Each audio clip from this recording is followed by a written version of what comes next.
Let me be honest with you about something most people won't admit. Not everyone is born into wealth, that's obvious, but here's what's more dangerous than being born poor. Being born into a mindset that whispers, people like us will never be rich. That was my prison, and I didn't even know I was trapped inside it. Obinna, thank you for doing this. Tell us, what did money mean to you growing up? You want to know what money meant to me growing up? It wasn't hope. It wasn't opportunity. It wasn't even a goal. Money was survival, pure and simple. We never had enough. I watched my father work himself to the bone. 16-hour days, calloused hands, bent back. Still struggled to put food on our table. He worked hard and died tired. That's the legacy he left me. My mother? She taught me something she thought was wisdom. Contentment. Be grateful for what you have, Obinna. Don't reach for what isn't meant for you. Tell us about your childhood memory. In our house, rich people weren't role models. They were others. Different species entirely, and we were the forgotten ones, the invisible ones, the ones who just survived. I can still see it clearly. My mother at our small kitchen table, counting coins by the flickering light of a candle because we couldn't afford to keep the electricity on. Her voice was barely a whisper, but those words burned into my soul. We're not like them, son, but we'll survive. Survive, not thrive, not succeed, not prosper.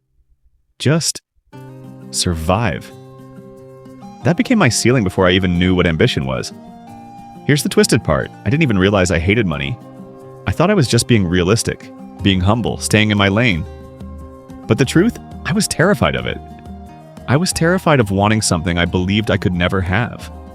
I was terrified of reaching for something and being told I didn't belong. So instead of facing that fear, I told myself I didn't want it in the first place. I sabotaged myself over and over again. Every opportunity that came my way, I found a reason why it wouldn't work. Every door that opened, I convinced myself it wasn't meant for me. I was my own worst enemy, and I didn't even know it. Then one day, everything changed. At what point did things change for you?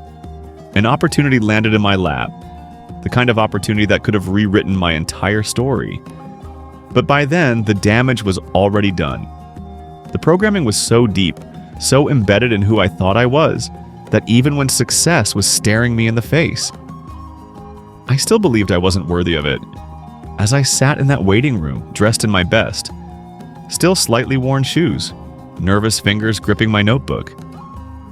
I was there to pitch my business to Mr. Williams. I then remember what I was told. They told me I wasn't born for this, that people like me don't sit at those tables. And I believed them. Mr. Williams said to me, "Your proposal was solid. I see something in you, Obinna. You've built something out of nothing. I want in. Let's talk numbers." I was shocked to me bone. "You want in?" Mr. Williams, smiling. "Yes, but I need you to believe this can go big. Are you ready for that?" Negative voice, harsh, taunting. "He's playing you. Rich people don't help people like us. He'll steal your idea. Don't be a fool." Positive voice, calm, firm. "This is what you prayed for. This is the door. Walk through it." Negative voice said to me, "You'll lose everything. Money is dirty. He'll change you." Breathing heavily, I said, I need time to think." Mr. Williams, confused. "Time? I'm offering you a once-in-a-lifetime deal. Don't let fear cost you this." "I'm not ready." Mr. Williams. "All right, but just know some trains don't come back." Why didn't you take the deal? Because I was still broke. Not in my bank account, in my mind. I thought I was protecting myself, but really, I was protecting my poverty. How do you feel years later when you discover that same building is now the headquarters of a major startup? That is my idea, now run by someone else. That could have been me, but I left my future on that table. How? Because I was still holding hands with poverty in my mind. I thought I needed more preparation, more proof. But what I really needed was a new mindset. What would you say to someone watching this who still thinks wealth isn't for them? Change your mind or nothing else will change. You can be born broke, but dying broke? That's a decision.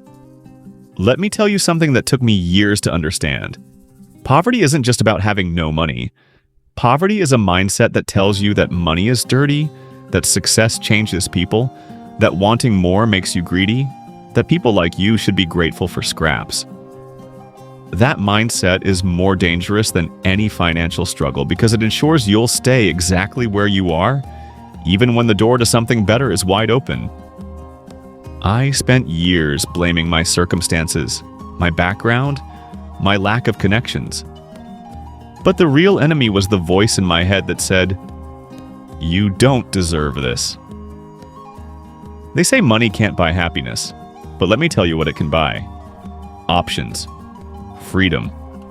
The ability to help others, the power to change your story. The question isn't whether you deserve wealth. The question is, what story are you telling yourself about why you don't? Because that story, that's the only thing standing between you and the life you're meant to live. If you found value in this video, please like, comment, and subscribe for more interesting video. My name is Chloe, and until I come your way again, stay tuned up to the right voice.